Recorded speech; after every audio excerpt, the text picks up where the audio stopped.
대원님 조금 전에 실무상 답변드리기 전에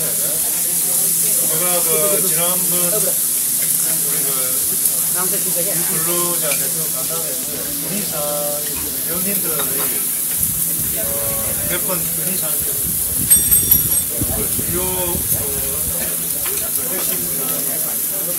내년도 ETS 커피 고객 수험 인원이 많은 고객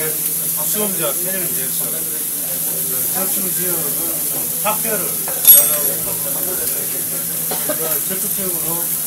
우리가 네팔 정규기관에 그래서 아마 금년도에 카트만두 그다음에 우리가 그쪽에 지난번에 2011년도에 풋돌 카트만두가 2개 지역이 힘들어. 그래서 지금 다란이 동부지역이에요.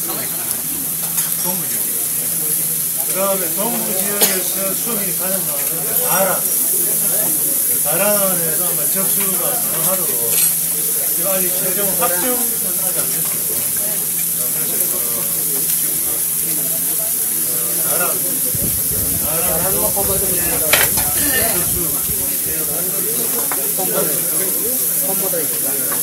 네팔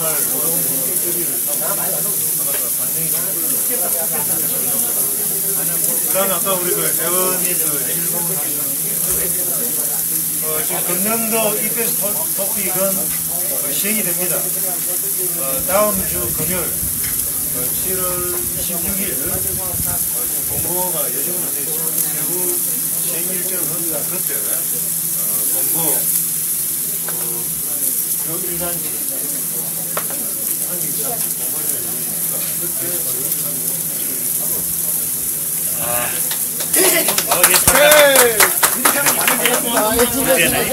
सबभन्दा धेरै राम्रो बोल्ने मान्छेले बुझ्दैन भन्नुहुन्छ हैन के अरे म त यो नेपालीमा अलिकति अलि टाढा टाढा हुनुभएकोले नसुन्नु भएकोलाई चाहिँ अलिकति गर्छु हैन यसमा के भनेदेखि ठुलो स्वरले अलि भयो कोसिस गर्छु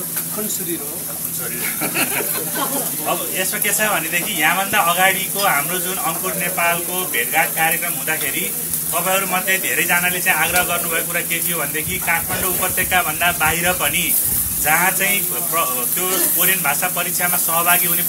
परीक्षार्थीहरूको संख्या बढी छ त्यहाँ चाहिँ दर्ता संकलन केन्द्रहरू चाहिँ राखिदिनुपर्छ भनेर माग गर्नुभएको थियो र त्यसमा चाहिँ हामीले पनि तपाईहरुको मागलाई जस्ताको तस्तै नेपालको श्रम तथा रोजगार मन्त्रालयमा त्यो कुराहरू राखेका थियौं र यसमा चाहिँ यसभन्दा अगाडि 2011 मा काठमाडौँदेखि बाहेक बुटवल क्षेत्रबाट दर्ता संकलन केन्द्र राखिआएकोमा यो पटक चाहिँ बुटवललाई कायम राख्दै त्यसबाहेकका अन्य क्षेत्रहरू पनि र विशेष गरेर पूर्वको चाहिँ धरान अथवा इटहरी अथवा त्यो क्षेत्रलाई समेट्ने गरेर त्यता पनि हुनुपर्छ भन्ने हामीले चाहिँ माग त्यहाँ पनि तपाईहरुको समस्यालाई त्यहाँ पुर्याएका थियौं र सायद अब त्यसको चाहिँ एउटा रिफ्लेक्सन सकारात्मक हिसाबले आउँछ पनि होला अथवा त्यो बाहेक अन्य पनि जति सम्भव हुन्छ त्यो चाहिँ नेपाल सरकारले त्यसलाई चाहिँ विचार गरेर त्यसको चाहिँ प्रतिबिम्बित गर्छ होला भन्ने हामीलाई विश्वास छ। पहिलो कुरा त यो भयो र दोस्रो कुरा चाहिँ धेरै जनाको अहिले चाहिँ जस्तै भर्खरै चाहिँ उहाँले चाहिँ भन्नुभएको थियो यो पटक चाहिँ परीक्षा कार्यतालिका कस्तो छ हामीलाई चाहिँ एकदमै अन्यल भएको हुनाले यसको बारेमा चाहिँ अलिकति विस्तृत रूपमा जानकारी गराइदिनु होला भनेर भन्नुभएको थियो। यो पटक परीक्षा यो वर्ष परीक्षा हुन्छ र यो परीक्षाको विस्तृत कार्यतालिका यही जुलाई महिनाको 26 तारिक शुक्रबारका दिन अर्को शुक्रबार चाहिँ एउटा नेपालको प्रतिष्ठित कुनै राष्ट्रिय दैनिकमा त्यसको सूचना आउने भएको हुनाले आउने अहिले कार्यतालिकामा रहेको छ। त्यसकारण विस्तृत जानकारी कहिले परीक्षा हुन्छ कहिलेबाट कहिलेसम्म दर्ता हुन्छ कहाँबाट दर्ता संकलन गरिन्छ आदि इत्यादि विस्तृत कार्यतालिका चाहिँ त्यही दिनको सूचनालाईबाट तपाईहरुले जानकारी राख्नु होला। धन्यवाद।